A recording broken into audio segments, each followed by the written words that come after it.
Pues estoy con Mercedes Hansa, que es compañera periodista, te sonará, Íñigo. Sí, a todos los que trabajaba estamos aquí en el diario Pueblo. Mercedes, buenos días. Buenos días. Y vino aquel día a cubrir la investidura de Calvo Sotelo y estaba en la tribuna de prensa. Así es. Estabas en la tribuna siguiendo pues una votación que me decías que todos sabíamos cómo iba a acabar. Sí, la verdad es que era un lunes, veníamos a una sesión bastante de trámite. La votación se sabía cuál iba a ser el resultado, era segunda vuelta por mayoría simple y Calvo Sotelo tenía los votos asegurados. Y oímos un ruido fuera y al poco tiempo, a los pocos segundos, entraron todos los guardias civiles por las dos puertas del hemiciclo, Tejero, y ya empezó lo que hemos visto en las imágenes de la tele. ¿Reconocisteis a Tejero? Algunos sí lo reconocí. Bueno, por supuesto el compañero de la SER, que estaba en la misma tribuna de prensa, en la última fila. El compañero de Radio Nacional, que estaba en una cabinita que hay más cerca del hemiciclo, también reconoció lo mismo, pero los nombres yo no lo sé si lo reconocieron, ¿no? O sea, si lo dijeron en ese momento, ¿no? Y también inmediatamente subió guardias civiles a la tribuna de prensa. Y al suelo, fuisteis al suelo. Sí, al grito de que no se mueva nadie, todos al suelo, etcétera, etcétera, y los disparos. Y todos, evidentemente, nos fuimos al suelo. De hecho, creo que en alguno, los disparos, el efecto de los disparos se pueden ver todavía en el hemiciclo. Creo que alguno hay en el friso de la tribuna de prensa. Ahí mismo. No. ¿Pasasteis miedo? Sí, no. Yo pasé menos miedo que los dos compañeros que tenía a mi lado, pero bueno, sí pasé miedo porque en un determinado momento, mientras estábamos allí todos todavía quietos, parados, sentados ya en silencio y tal, pensabas que de allí pues no ibas a salir bien. ¿Erais consciente de lo que estaba pasando? Pues sí. Yo, de hecho, pensé que iba de ahí a una comisaría.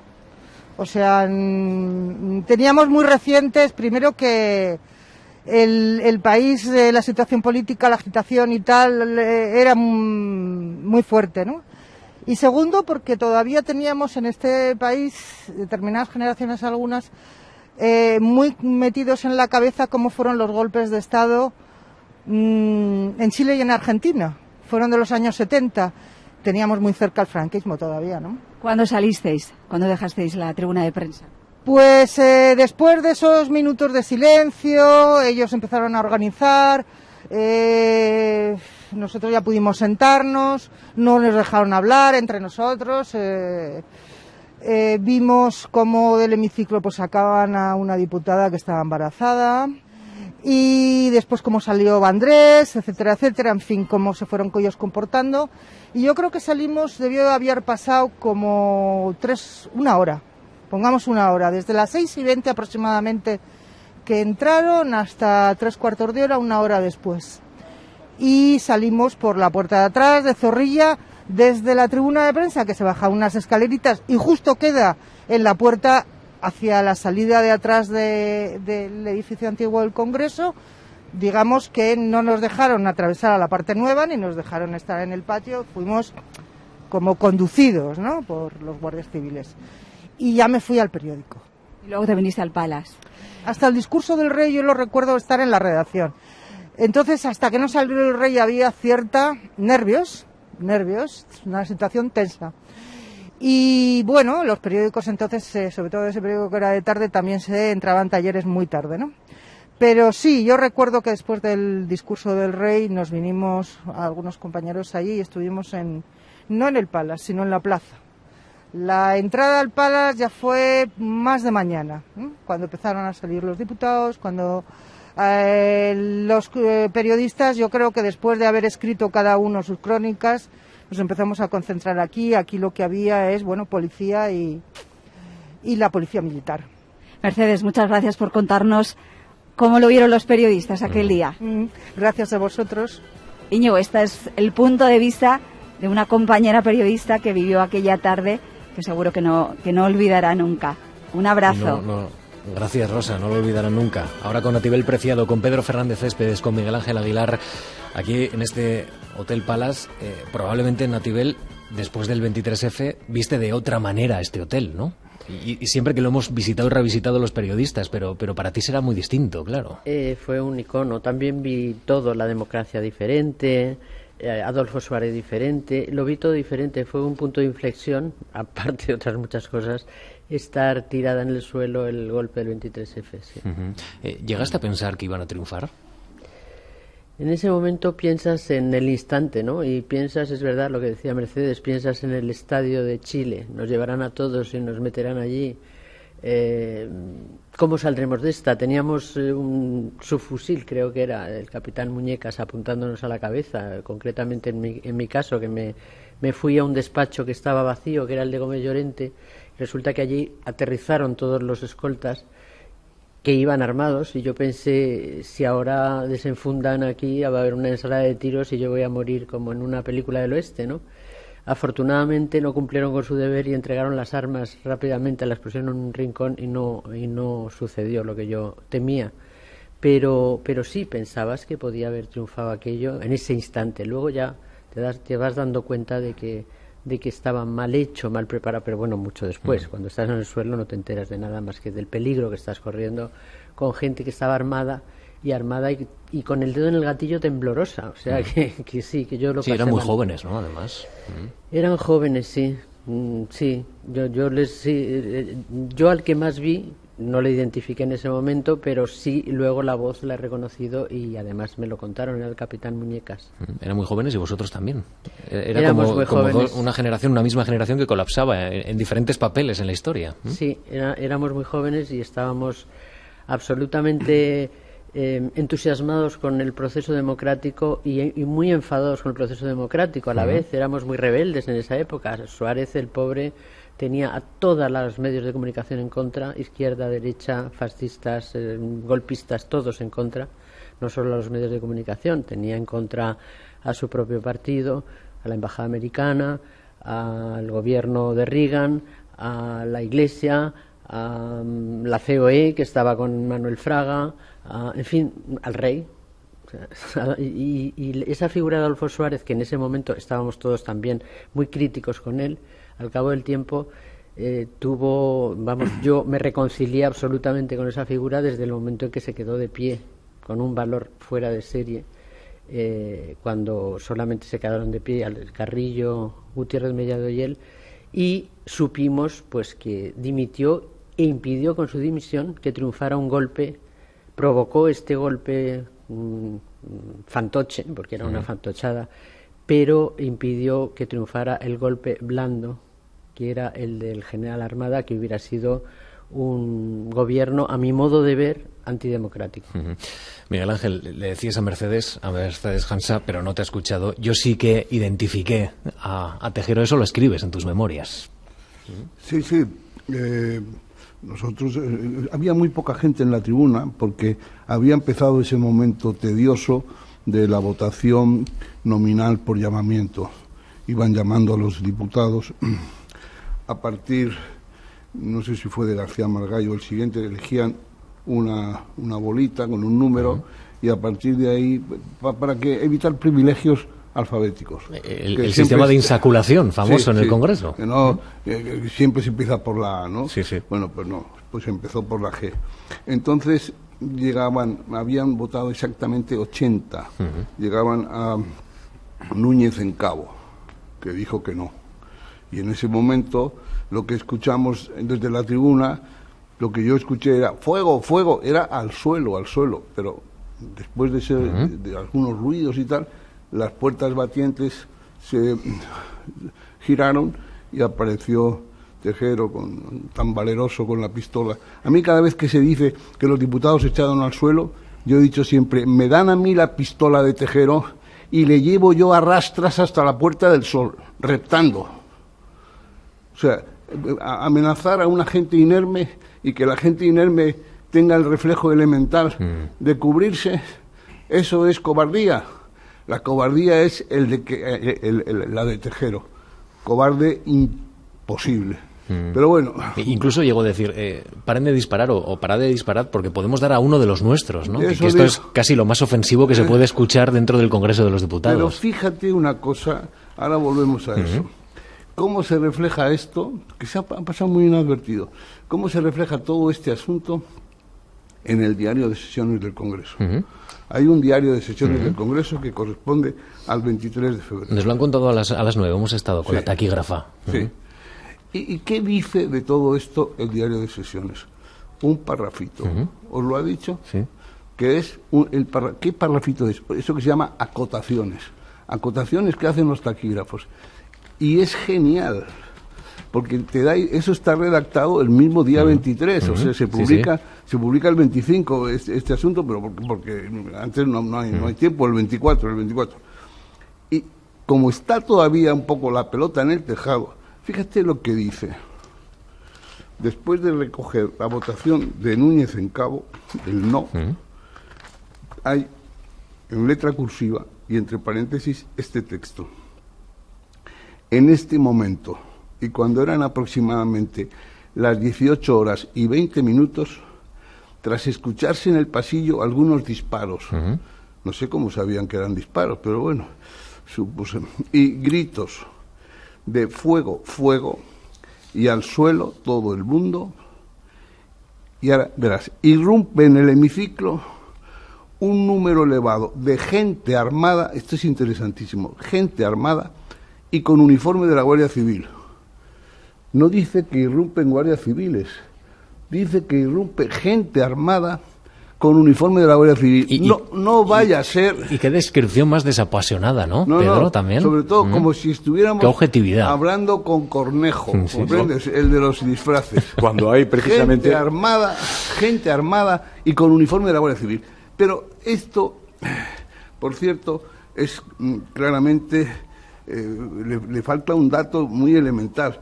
Gente armada, sí, con uniforme de la Guardia Civil, no, con uniformes, con diversos uniformes. El desaliño indumentario de la Guardia Civil fue el primer signo de la debilidad de los golpistas. A mí me lo explicó en el mingitorio, donde coincidí con el general Gutiérrez Mellado. Me dijo, Miguel Ángel, si esto es fulminante, estamos perdidos. Pero si esto se atasca, esto no puede progresar. Si esto se prolonga, y le digo, ¿pero por qué? Dice, van todos con uniformes diversos. ¿Qué quiere decir? Que no forman parte de una misma unidad. Claro. ¿Qué quiere decir? Que son recogidos así de ocasión. ¿Qué quiere decir? Que no están bajo sus mandos naturales. Y cuando la gente no está bajo sus mandos naturales y surgen dificultades, no obedece. Y por eso acaban saltando por las ventanas. Pedro, cuando todo esto estaba ocurriendo, ¿tú estabas pensando en la crónica? ¿En lo que ibas a contar? ¿O uno intenta salir de esto como puede? No. ¿Qué es lo más humano? No sé si lo profesional o lo narrativo. Yo creo que en ese momento concretamente... ¿Dónde te cogió? Ese tipo... Nosotros, con fallecido, y como se dice en mi pueblo, que descanse en paz, de Juan Ramón de la Cuadra, sí. Diego Armario, Martín García Vega y este humilde reportero de Radio Nacional, estábamos dentro del hemiciclo, en los escaños de diputados. En aquellos momentos, Íñigo, se permitía la entrada de los periodistas al hemiciclo, incluso fumar.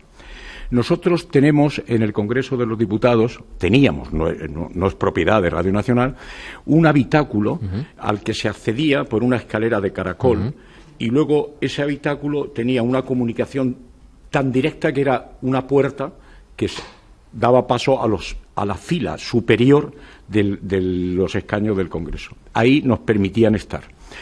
Estábamos ahí. Es el submarino, ¿verdad? Es el submarino, efectivamente. Es que ayer pregunté en el Congreso si en la historia de la construcción del Congreso nadie sabe que era, solamente lo conoce. Yo creo que eso está hecho para ocultar la identidad en los tiempos de Isabel II, posiblemente, de algún asistente, hombre o mujer, al pleno del Congreso que quería permanecer en el anonimato. Bueno, porque tiene una ventanita muy bien decorada, que tiene... Ahí llega la señal de audio de Radio Nacional de España, que ha emitido, yo por lo menos he sido testigo de que esa emisión, ese audio, se ha repartido al mundo entero, las sesiones plenarias, la constitución de las legislaturas, etcétera, etcétera, desde ahí. O sea, es posiblemente la mayor calidad que se puede conseguir está ahí.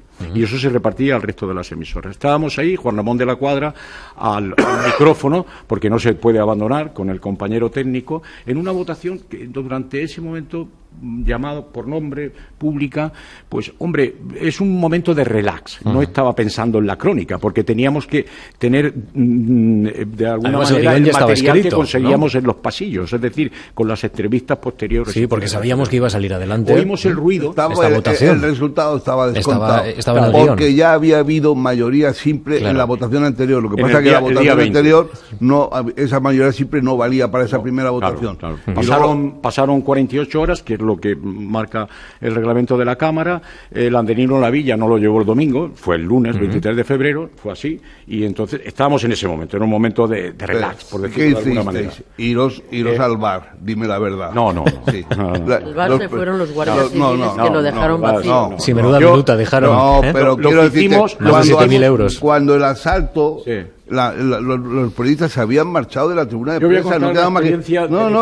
estaba todo el mundo en el bar, que es donde están las noticias. Yo bajé Núñez en Cabo, bajé las escaleras... Pero no, antes de los militares, cuando empieza la votación. Bajé las escaleras y choqué con Tejero, que entraba por la puerta principal. Tú fuiste de las últimas en irte al bar, pero cuando me fui al bar, que me fui al despacho de Gómez. Hay que irse al bar. Empezó la votación y la gente se fue al bar porque la votación no tenía interés, y en la tribuna de prensa se quedaron 8 o 10 periodistas nada más. Si me permitís, yo voy a contar la experiencia. Pero cuéntalo del bar. Oímos lo del bar del partido de fútbol, el nuevo. A ver, yo voy a contar la experiencia de Radio Nacional. Juan Ramón en el micrófono, y yo creo que estaba con Diego Armario sentado y Martín andaba pululando por ahí. Oímos ese ruido, pero como yo no podía bajar por las escaleras del hemiciclo, salgo por esa escalera de caracol del submarino, voy precisamente donde está hablando Natibel, y sin pasar del primer descanso, bueno, tiene solo un descanso esa escalera, veo de la cintura hacia abajo trajes de faena, botas a media pierna, uniformes, pero grises. Eso lo recuerdo. Vuelvo otra vez, me da tiempo, había agilidad en ese momento, no han pasado 40 años. Nos sentamos otra vez, ya los tres, en los escaños, como diputados normales y corrientes que éramos, entre comillas, y es donde ya está Tejero ahí. Nosotros sí lo reconocimos, porque evidentemente está la Operación Galaxia, sus fotos estaban, y ahí oímos todo el mundo al suelo, etcétera, etcétera. Pero vosotros, uno de los mayores insultos que se le puede hacer a una persona, ¿verdad? Pero vosotros os quedasteis de pie. Nosotros nos quedamos sentados y obedecimos, hicimos lo que hizo el resto del hemiciclo, evidentemente. O sea que os agachasteis. No, Miguel Ángel. No nos agachamos. Es natural tirarse al suelo cuando te están apuntando. Lo acabo de decir. Sí. Pero, ¿qué es la diferencia? Que hubo 3 que no lo hicieron. Claro, y eso marca la diferencia. Y desde ahí nosotros entre unos y otros observamos porque lo tenemos enfrente en una situación privilegiada, en lo más alto del hemiciclo, el cogote de Carrillo, perfectamente de pie, fumando, evidentemente, y vamos a ver, el presidente y Gutiérrez Mellado. ¿Y pudiste seguir transmitiendo o no? No, sube un número de la Guardia Civil, ordena que se corte la retransmisión. Juan Ramón se incorpora con nosotros, el resto es conocido, se ha contado ya varias veces esta mañana, y esos escaños... O sea, que el que subió, sabía de lo que hablaba, porque, por ejemplo, preguntó qué era aquello. El guardia civil que subió a la tribuna del Congreso, estaba a la tribuna de prensa, no sabía a dónde subía, porque estaba el de la SER, que dejó el micrófono pero estaba abierto, en la tribuna de prensa. En la tribuna de prensa. Nosotros estamos debajo. Y estaba la cámara de televisión. Y el tipo no sabía para qué servía aquello. Es decir, de tal manera que por eso se pudo seguir transmitiendo. Hasta que en un momento de arrebato, él, que por cierto gritó desde arriba, «¡Subir alguno, que estoy solo!». Y dije, bueno, este es el momento de ponerle la zancadilla. Entonces, él da con un culatazo al visor. Sí, eso es de la y eso desvía el tiro de cámara, y aunque sigue, aunque tú le pegues al visor, la cámara sigue funcionando. ¿Sabes que esas imágenes hoy el canal 24 Horas de Televisión Española, a la misma hora en la que entraron, los que intentaban este golpe de Estado, se va a retransmitir íntegramente? Esto es poco... Nos obligaron se vio poco después, prácticamente. Nos obligaron a pocas veces a más. cortar la emisión. Hay unos minutos ahí que ya es conocido, los disparos, etcétera, etcétera. Esos escaños tienen detrás, yo hace mucho tiempo que no he entrado, porque después ya, en la legislatura donde es presidente Pérez Barba, no se puede entrar en el hemiciclo, no se puede fumar, etcétera, etcétera. Hay como una especie de ceniceros metálicos, como en los antiguos cines, que ahora tampoco se puede fumar. Yo estaba fumando. Y entre el tiempo en el que mirabas para ver lo que estaba pasando, es decir... Sí, pues lógicamente apago el cigarrillo y ese cenicero hace un ruido de clic, y es cuando sube el Guardia Civil y precisamente nos corta la emisión. De ahí nos sacan con las manos en alto, bajando, nos preguntan si somos diputados, ante las respuestas nos invitan a salir. Un diputado que posiblemente se acuerde, Miguel Ángel y Natibel, por Castilla-La Mancha, senador, un senador, Rogelio Borrás, que era el presidente de la Fundación Escarcelaria, La Merced y tal y cual, me pide tabaco, que era un gran fumador, y yo le di el paquete de tabaco. Al pasar, Carrillo, que estaba sentado, justo se sienta en ese pasillo, me mira, porque también hablaba con él del tabaco, fumábamos tabaco inglés, etcétera, etcétera. Después me lo he encontrado muchas veces en el tren. Y bueno, de ahí coincido, mis compañeros se van por otro lado, a mí me tienen 1 hora y pico aproximadamente boca abajo en el pasillo, no sé por qué, y ahí está. Y termino saliendo a la hora y pico con Pepe Clavero. Nos quedan 5 minutos prácticamente para terminar ya este tiempo, porque ya sabéis, todos habéis hecho mucha radio, especialmente Pedro, estamos a punto de llegar a las 10. Hoy, Natibel, se va a producir un acto de homenaje a todos aquellos que frenaron ese golpe. Entre ellos se va a recordar al rey Juan Carlos, el rey que está en Abu Dhabi. No sé si hoy va a ser una sesión muy contradictoria para muchos de este país, que tienen una memoria mucho más larga de los que hoy tienen, o de los que hoy también hacen política. ¿Qué opinas? Pues sí, es una contradicción tremenda, ¿no? Ver que al rey Juan Carlos se le atribuye el éxito del frenar el golpe de Estado. No fue exactamente así, porque fueron muchas coincidencias para frenar aquello, y que en este momento se encuentre en esta situación, y que los más jóvenes solo recuerden lo que es el rey en este momento y no lo que representó entonces, ¿no? Es muy difícil explicar, porque la historia es como se cuenta, no es como es, y al final lo que queda es lo que se cuenta, eso que llaman el relato, y el relato es lo que triunfa, y lo que triunfa es lo que no puedes luchar contra eso. Yo ayer en Twitter me decían infinidad de cosas que no tenían sentido, y yo digo, ¿cómo te puedes enfrentar a una realidad, a una ficción establecida de una manera tan sólida?